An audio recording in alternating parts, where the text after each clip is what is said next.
Today we will start with an overview of the evolution There are of three Black learning family objectives depictions for this in the lecture. media. The first is for students to understand the sociocultural and historical context of Black family structure as portrayed in the media, for students to demonstrate knowledge of diverse roles within Black families as portrayed in the media, and to also be able to describe the influence of media and dominant culture on Black families and their current experiences and how those images are portrayed in the media.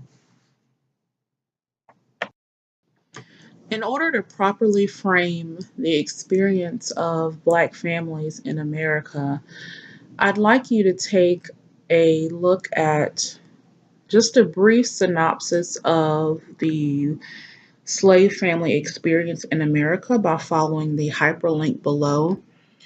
But just to pull out some of the points that you're going to read in this narrative, the long term effects and implications of slavery on Black family structure are that it normalized the lack of family cohesion.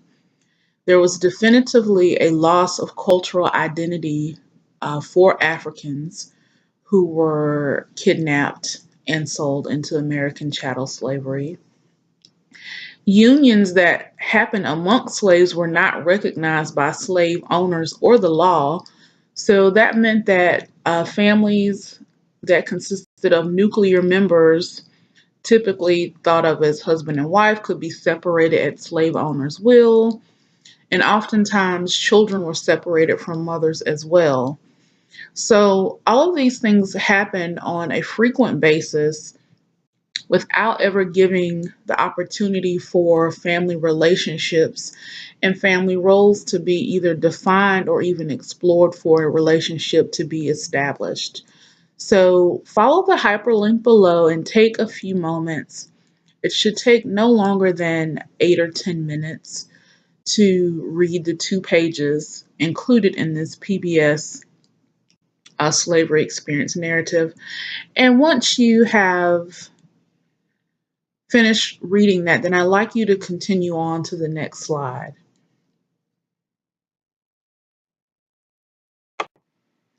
One of the focuses of this lecture and this topic is to look at what has shaped the media narratives that we see about Black fathers and Black families.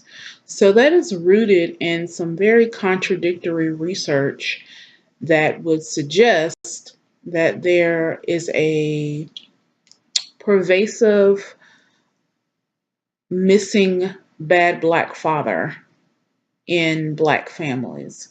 So, a part of this negative portrayal that we see play out in the media is rooted in some old and outdated research that paints a very contradictory picture of Black fathers and what we know to be true in current research. So, this missing bad Black father myth paints this picture of a male that has abandoned their children, has multiple mothers, that engages frequently in either lazy, unemployed behavior or criminal behavior. And it also overlooks a plethora of contextual factors that impact Black fathers and Black men in general. And some of those contextual factors include racism, community violence, mass incarceration, and particularly poverty when we're talking about communities and families that fall in the low socioeconomic status category. And that's often the economic class that is depicted when we do see Black families in media. It's often those in chronic poverty, or even if they have reached some level of affluence or wealth, the origin of the family is usually one that has begun in extreme poverty.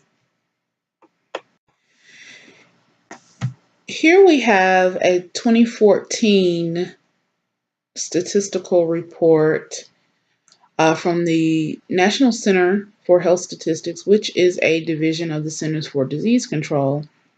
And what I want you to pay attention to here is that in every category or item where father involvement is being measured, regardless of the child's age, whether it's under 5 or over 5, what you consistently see here is that Black fathers are engaging in father involvement activities at a higher rate than both Latino and white fathers.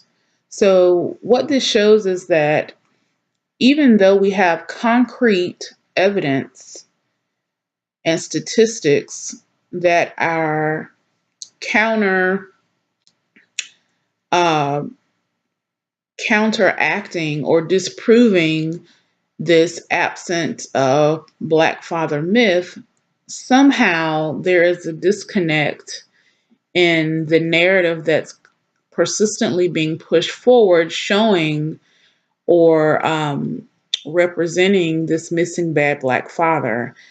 So, what we're going to talk about as this lecture progresses is some of those contextual factors that impact that message that's continuing to be delivered, and also some of the harmful implications that are attached to this persistent myth and the negative developmental outcomes it has on children in Black families and also on relationships between Black fathers and mothers that are co parenting, and looking at how this evolution of media portrayals of Black families has changed over time.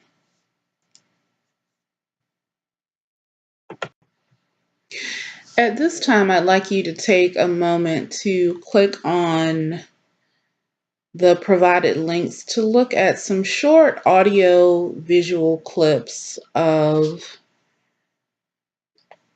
current shows that depict co-parenting Black mothers. So these shows are, some of them are on prime time, some of them include premium channel shows.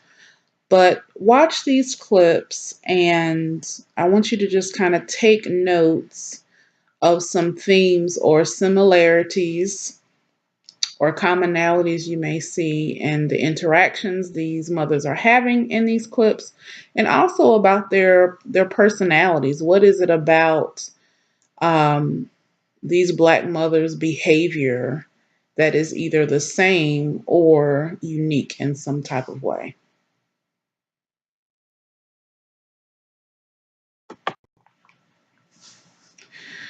The reality of co-parenting task and co-parenting experiences in Black families between Black mothers and fathers is that a part of their co-parenting tasks include having conversations with their children revolving around issues of race and discrimination and prejudice that they will likely experience being members of a racially underrepresented group.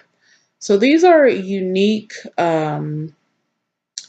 socialization preparation strategies that co parenting African American or Black families have to engage in with their children. So, a part of that process and it being effective is definitely impacted by differences in co parenting styles. So, on the next slide, we will begin by identifying different co parenting styles as categorized by Maureen Waller in her 2012 study.